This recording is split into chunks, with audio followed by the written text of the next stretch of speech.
who did perform yesterday before we get up out of here is your boy, part of the light-skinned crew. He came and he was hooping. Damn near dunked on 3 people. I was like, yo, Klay, chill out. Gave him the stanky face like he was in the bay, like Mac Dre said. It was crazy, but good to see Klay Thompson back on the basketball field after missing 2 years with a torn ACL and a torn Achilles, things that you would never come back for. So seeing that dunk, I got up and got jumped up. I was like, woo, he did that. So it was good to see. I know, let's start with Jay, because this is your boy, light-skinned team Klay. How you feel about seeing Klay back out? Coalition. Actually, it was kind of emotional, and it's because, like I said, I'm a nobody. I just love I love my Warriors, and I've been invested for over 20 years. And so when I watched him, it was really weird. And it was like, I was trying to think of an analogy of what I was watching just as a fan who has spent hours on hours, having watched Warriors basketball.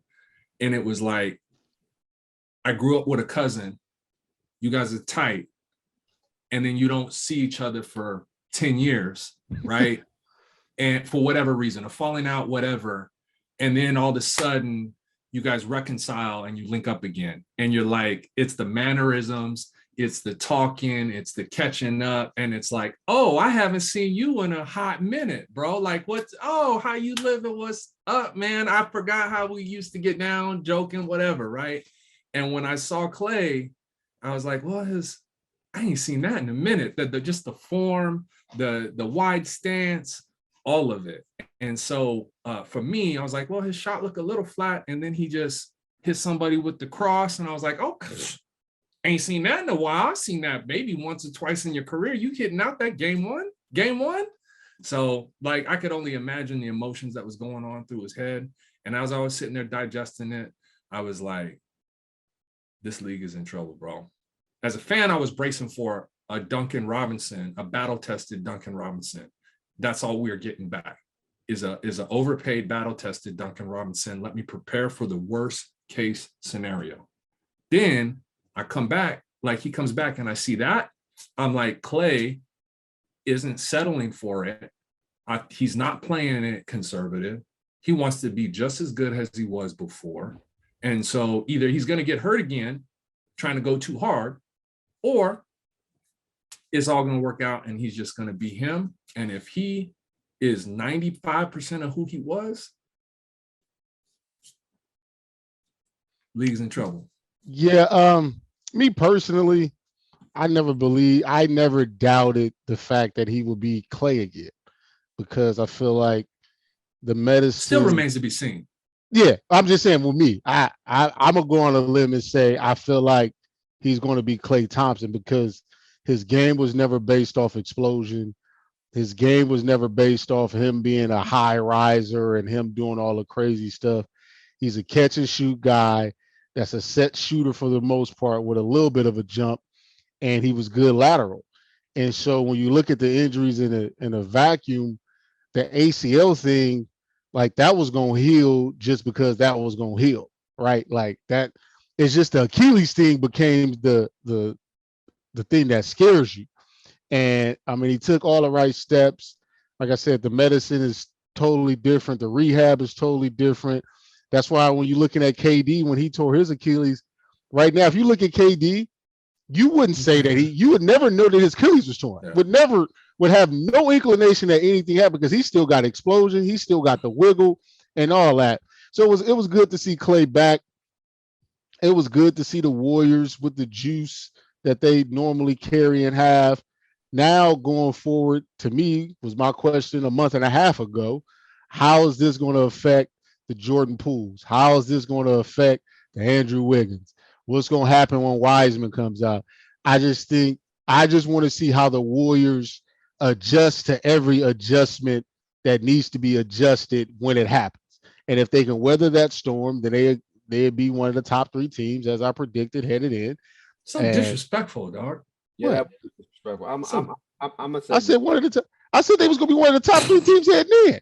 I'm not about to crown them. What I look like as a fan of another team crowning them? They got to go. They still got to go win the game. Anything less than the crown is disrespectful. Klay coming back, and the way if he continues to play like that and even better, that puts the Warriors, and I'm a Bron fan, and I want to see Bron do some things, but that puts the Warriors in championship contention yet again, because their problem is a great problem to have because they have depth.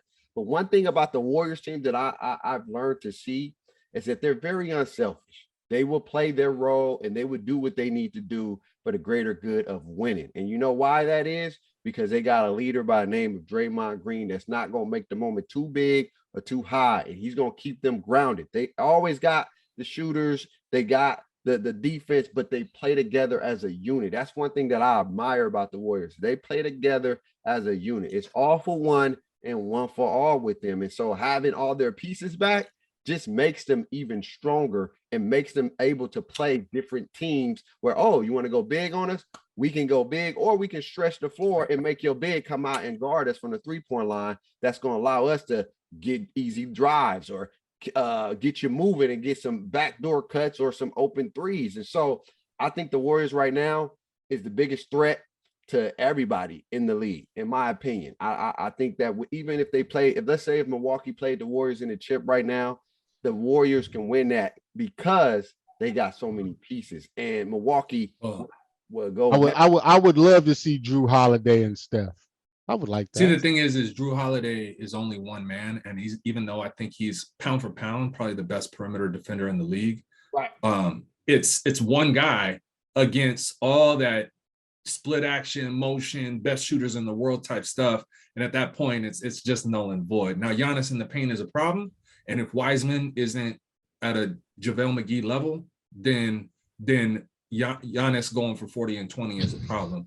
But what I will say, though, is those 18 shots Klay got last night, 10 of them was Wiggins, 5 of them was Jordan Poole's, and 2 or 3 of them was just random miscellaneous that he took. And what you talking about with the cohesion, that might be a problem next season or the year after, because Jordan Poole and company are going to be looking to get paid. But this year specifically, with all the love and admiration and just kumbaya, as my man AB likes to toss around the word, it's not going to mess up this year. Jordan Poole knows what time it is. And it's, if I was like, damn, I ain't seen Wiggins shoot in a minute. He put up a shot and I was like, damn, I know he would definitely be getting a lot more, some shots up at this juncture in the game. And it's like, it's seamless because they all ride for each other. They do. So, they do. What's going to be interesting to see when it comes to that moment, though, because it will definitely be interesting. It's going to be interesting to see. I like that he's back. It's good for the league. I was kind of watching a Warriors Brooklyn championship, but then Kyrie won't be able to play. No. Stop that right now. Hot take. I just know it to be true. I'm sitting here feeling it and I'm listening to a podcast. I'm telling you right now, Kyrie ain't dumb. I'm watching his energy. I watch his body language and I watched his IG live. He is going to take the vaccine with enough time to be a full contributor in the playoffs. You heard it here. Oh, yeah. I don't know nothing about nothing. I ain't read nothing. I just know I'm sitting here watching this dude and he thinks he's different and he thinks he's unpredictable and he thinks he's a Muhammad Ali or whatever the hell he thinks he is. He's the best ball handler ever and he has the rest of the game to round it out and he's awesome. His wiggle is first class, but he's you ain't Colin Kaepernick, you ain't Muhammad Ali. And you're just a rebel without a cause. Go get your vaccine and stop being a diva and the center of attention. We are back. Welcome back to Talk That Talk podcast. Look, man, there's a lot of teams that's on a hot seat. Trade deadline approaching, just a month away. Mm-hmm. Which team? I'm gonna give y'all one team to pick, maybe 1.5. We know how this can go. That you think needs to make a change. I hope we always play in spades. Huh? I said you always play in spades. Yeah, give you one with a possible. Yeah. There we go. But Who is the team, in your opinion, needs to make a change ASAP, either before or on trade deadline?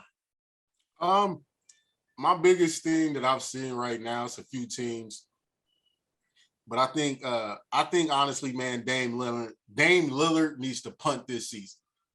You feel me?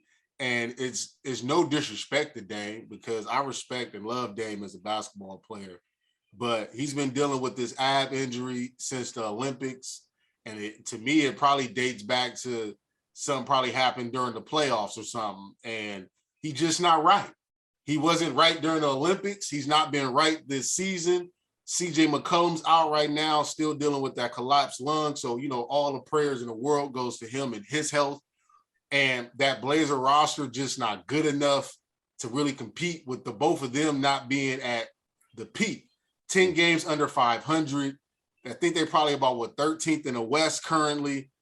It's just no reason for him to sit out there to go put on this shield and be Oakland's finest and be who he is as a man and his character and everything that he is.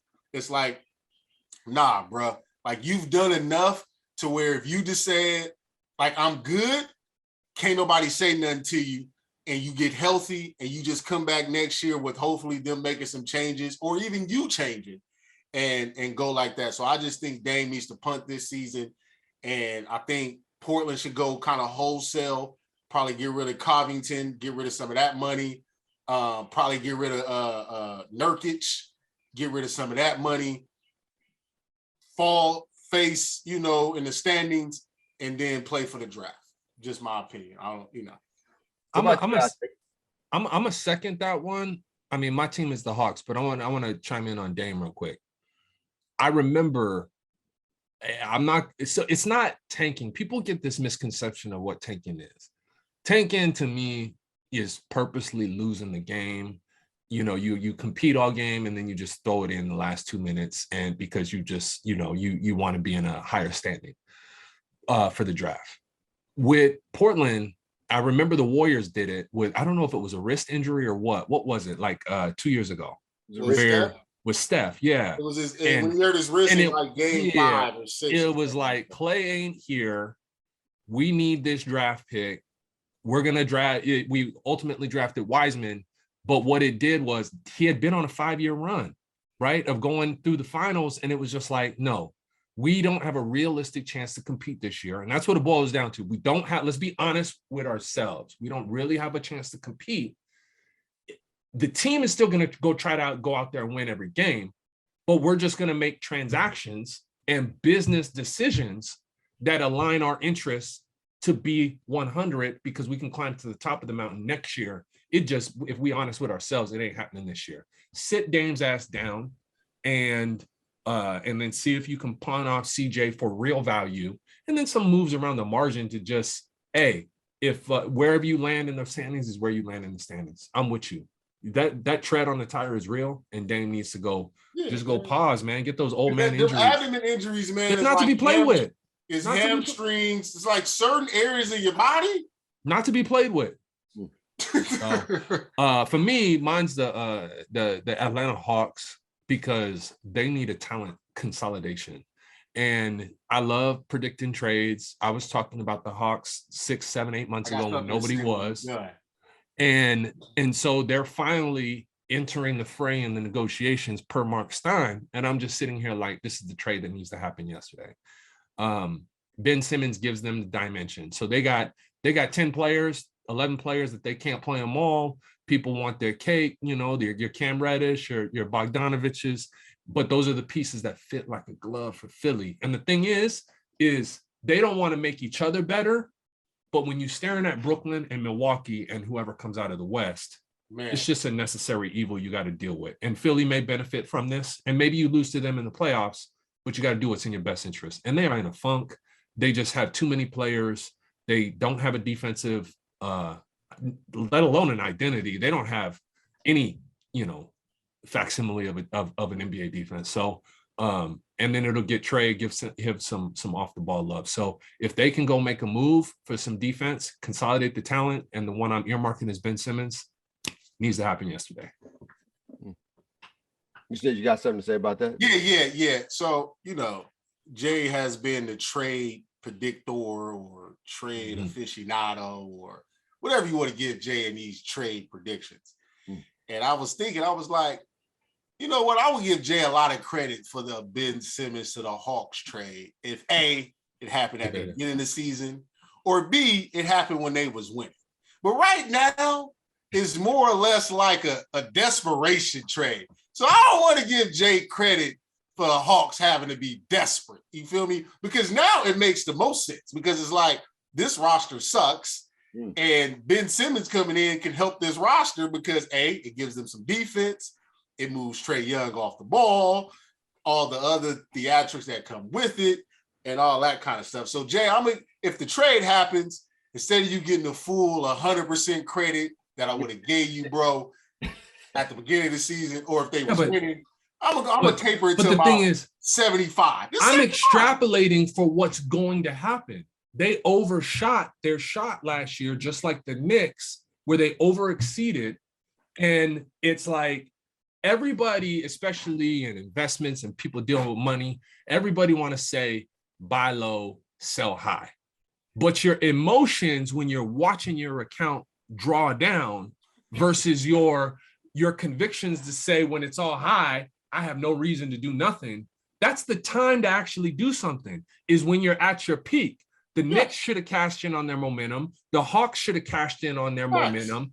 And now you're right, they're having to do it in a reactive defensive nature but the truth is it was the right move 6 months ago and it's the right move today.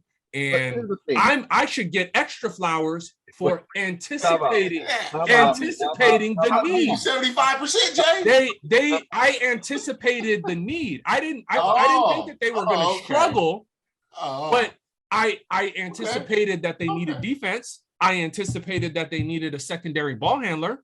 Okay. I didn't anticipate that they was going to struggle and have to do it with their backs against the wall. That makes sense. Now, I'm gonna move it to 90 then, Jay.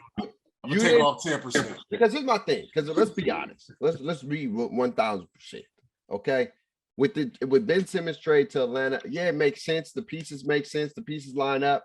But I'm gonna tell you right now, if Atlanta was still producing like they was producing last year, that would never happen. So that prediction you made, people are scared because people are scared to do stuff when they're winning. No. What I'm saying is, it would never. Why would I fix something if it ain't broke? If I'm winning and we got a nucleus, you're right. Guys, and we got talent, and this so let's rebuild. Hold on, we can build on this like something like the Warriors do, right? They rebuilding. They got the nucleus still. They got Steph, Dre, and Klay, but they're rebuilding. This is a new Warriors team. Young guys, Poole, you got GP son, you got Wiseman, you got all the other role players. This is a new Warriors team. But they rebuilt it, but they kept the nucleus. So with the Hawks, I see they got the nucleus in Trae Young, Collins, and then you got what's his name? The center. What's the center name again? Capella. If you want to keep that as your nucleus, and then you got all these other young guys and these other role players and pieces that can help support you. So if, we said it last year, because I remember you said this, Jay.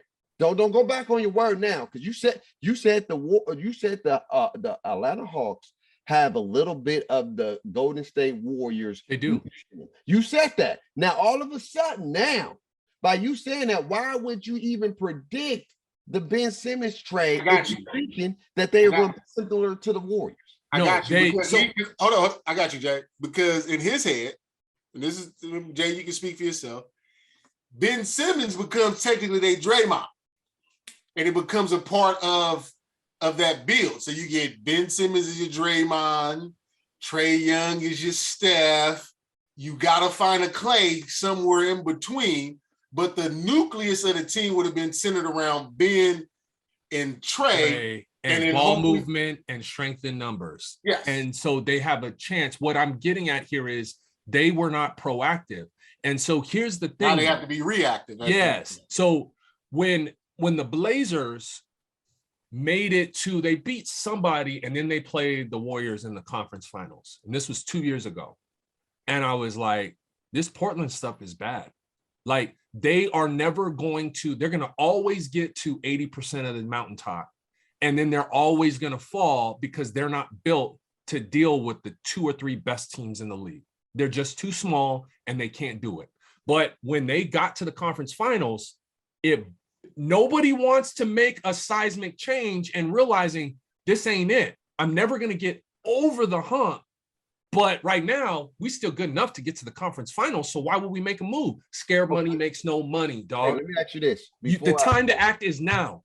Okay, let me ask you this. Before I talk about my team, who really is probably one of the biggest teams that needs to make a change, I want to ask you a question. If you have your wife, right? And your wife, everything is going great. Everything is going great. Are you going to get a divorce? If everything is going well, you winning. Let's say you have a couple arguments here and there, but you're winning. You're doing well. Okay. The relationship's good. Yeah, I got one for you because you're right.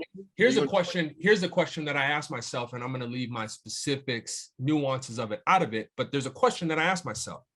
I said, I just got baptized, and I'm like, if the lady that I'm with tells me she's never going to believe in God or get saved, but everything else is perfect, how am I going to respond to that?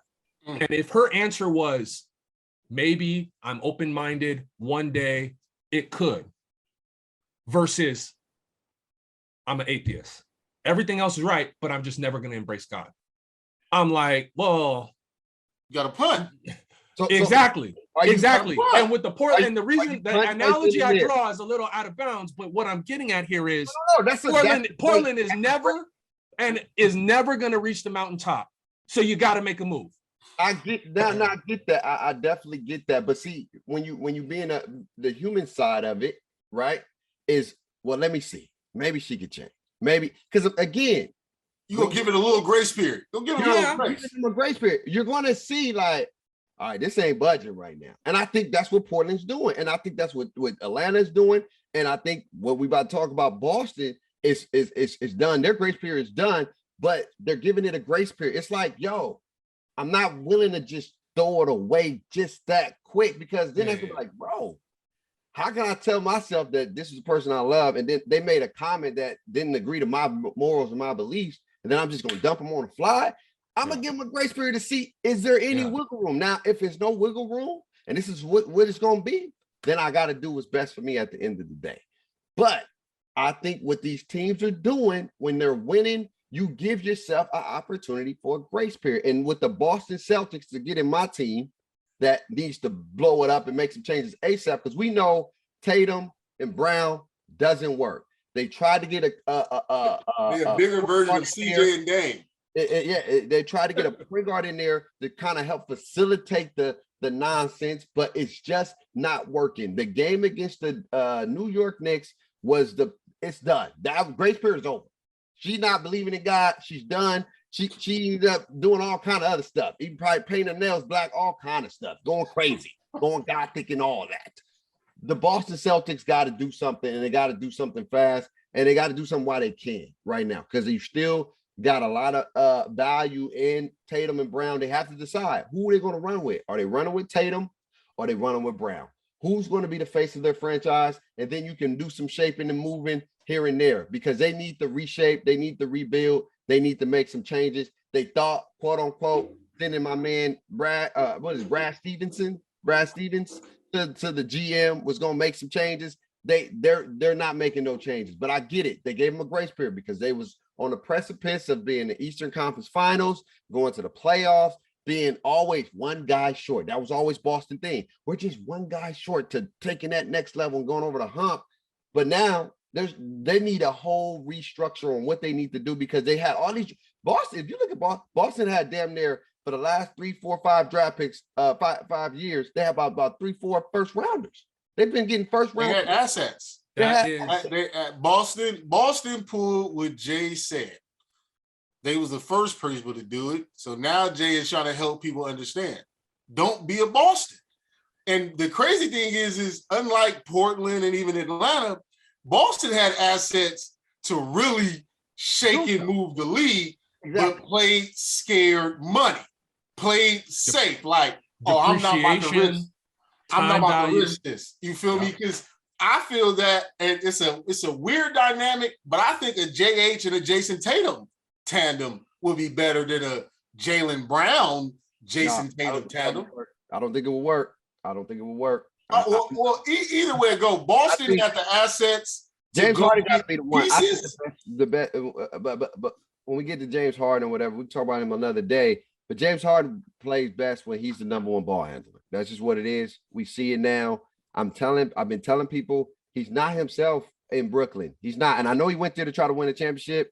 He sacrificed himself. You should have got rid of Chris Paul and he would be okay. No, even with Chris Paul, he wants the ball in his hands. And that was a clash between ball dominant players. You're right. You're right on both Brown and Kyrie and Harden. So here's what it is in its simplest form. And I was thinking about how to articulate this, but the best version of Jaylen Brown and the best version of Jason Tatum do not coexist on the same court. Their problem is, first off, Bake, I don't want to hear you talk about Jaylen Brown has to go if you don't have a solution, because their biggest problem is Jaylen Brown could go somewhere else and be the second coming of Tracy McGrady or whoever. So you have to find a trade partner who is going to give you equal value, but at a different position that complements Tatum. And you could go down the entire list of the league and not find the right trade partner. I can't find one. Yeah, and I can't find one, Jay. Like when I'm looking at it, are you going? So you're the guy that's going to stay in the relationship? No, absolutely not. No, I'm with you. I'm just saying you've identified a problem, but as much as I love the minutia of trades, Jay, it's hard to find one. Let me throw this at you. I'm willing to sacrifice it. You got to look. What I'm saying is this: even though you don't have a comparable trade value for what you're losing, you have to give up something because you're not winning. You're not winning with them. And if you're not going to win without them, you might as well say, all right, well, I got to give up one. And this is an opportunity to rebuild. I got a trade. I got one too. I haven't did it yet. Here's what I'm getting at. Here, I honestly believe the Celtics would be better off for this, but because they're giving up the single best player, they wouldn't do it. I would trade Jaylen Brown for Miles Turner, Malcolm Brogdon, and either Karis LeVert or Sabonis. But they need Miles Turner and Brogdon because they would fit the Celtics like a glove. And then you have Miles Turner and Robert Williams out there to give Joel Embiid fits. It would fit. The problem is Jaylen Brown is a generational talent that when you look at those names on players, you give me a $2 bill, a $5 bill, and a $7 bill, and you want my 50? But it's hard, man. It's hard to find that right complementary talent. And you may not. And I just think they need to they got to do something. It's not working. This has been 5 years now? 5-6 years? They've been there for 5. They made the conference finals twice. Yeah, I just feel like, even within that, the Jaylen Brown's jump has been so dramatic because it was just, we was looking at Tatum and then you was looking at Jaylen Brown kind of being a complimentary piece from when he first started. But now his jump. It's a 1A. He's a 1A. And so I think that's where the problem lies. You got two 1A talents and they're not willing to coexist. They're not willing. Well, the best version of Jaylen Brown isn't 12 assists a game. Let me defer to you the last second shot. That's just not it. What I'm saying is they're both like ISO players. They like to have the ball in their hands. They're not facilitators. That's it's basically a Kobe and a T-Mac together. They're playing together. Paper, it sounds good. Like, damn, Kobe and T-Mac together. But then when they go out there, it's like, you know what they would need? I'm gonna tell you right now, what they probably would benefit from is having a floor general like a Chris Paul to get them the spots. But I think it still probably won't coexist because they want to eat. It's like, bro, all right, put it this way. You got 3 brothers, all right? Or let's just say 2 brothers. And you got food. Your mom cooked food. If your other brother getting more chicken than you, you can be like, mama, why he got more chicken than me? Like, I'm hungry too. And then she hit you with the, he the oldest, or he's this. And then you're like, well, what if y'all the same age, right? same age, same height, same weight, right? They're not the same weight, but what I'm getting at is you're gonna feel some type of way if my brother eating more chicken than me. I'm hungry too. And I think right now what's going on with the Boston Celtics is Tatum want to eat and Brown want to eat. They both don't want to share no types of food. It's like, all right, bro, you can have a piece of chicken. Let me get some of that mac and cheese. Oh, you want some mac and cheese? Let me get some of that cornbread. Let's cut the cornbread in half. There's no coexist. It's like your turn, my turn. My turn. Well, you know why? Is because if I was to align them with food groups, right? And your point guards, the veggies, you know, your Miles Turner is your starches. These boys want the red meat. They both want the final shot. They both want to dominate. They want to dominate the ball. And so what they do best and what they want is the same. So as much as I hate to say it because of Ben Simmons' reduced trade value, what Ben Simmons does complements his best version of himself, complements Jason Tatum. You will find you other parts. Exactly. And so, but again, people just slander Ben Simmons' name to the point where it's like it's offensive to say Jaylen Brown and Ben Simmons in the same trade. So we, you know, before we get up out of here, if you're Boston, who are you trading? And that's a good question too. That's $1 million question. That because I wouldn't say if I can get more value, if I can get more value for Tatum. If I'm trading somebody, it depends on. No, it's not a depend, man. Who are you trading? If you're Boston, who are you trading? If somebody put it this way, if somebody's offering me 40% more, no disrespect to him, I'm trading Jason Tatum. I'm getting Jason out of there. All right, Jay. It's relative to what the deal is. If I'm getting paid, all things equal. All things equal. I would keep Tatum. You gotta decide. All things equal, I would keep Tatum. But if somebody's willing to pay me 40% more for Tatum, then Tatum can go and I'll figure this thing out with more assets coming in. I'm trading Brown. I'm gonna leave it at that. I'm trading Brown. I'm trading Tatum because I feel like with Tatum, he's a great talent, but I don't think he equivalates to wins, in my opinion. I think they got a better chance of winning with Jaylen Brown as a star, and they can make things happen because I just think Tatum is great, but he makes the game hard for himself, and he's not a team player yet. Let me get the ball, let me ISO dominate, let me control the game. And when your man Smart tells you, bro, pass the rock. We grown-ass men. Pass the rock, bro. But again, I love Kobe, RIP to him. You know, he's resting, but he's coming from that Kobe mindset, that Kobe descent. And we know how Kobe was in his early years. It was hard to play with him. Whoa. Don't do that. What you mean? Don't do that. What you mean? Don't do that. I mean, there was times with teammates. They didn't Kobe, like it. He wasn't Kobe became selfish until he had Smush Parker and them bumps. Because he wasn't selfish with Shaq. He just wanted Shaq to get his fat ass in shape. No, that's the difference. But I'm saying when the whole Shaq thing left, you got a lot of teammates. He was playing with a bunch of bumps. So you telling me Tatum playing with a bunch of bumps? No, I'm saying you can't compare Tatum and Kobe's situation because Tatum's mindset is wrong. I'm saying Tatum's wrong. Kobe was right. Here's my thing. Playing with bumps. Comparative with Kobe Bryant. Let's be honest. Let's call a spade. Before we get out of here, and we ain't gonna touch too much. What was the narrative of Kobe? Honestly, that he was selfish. Okay, that was a dumbass narrative.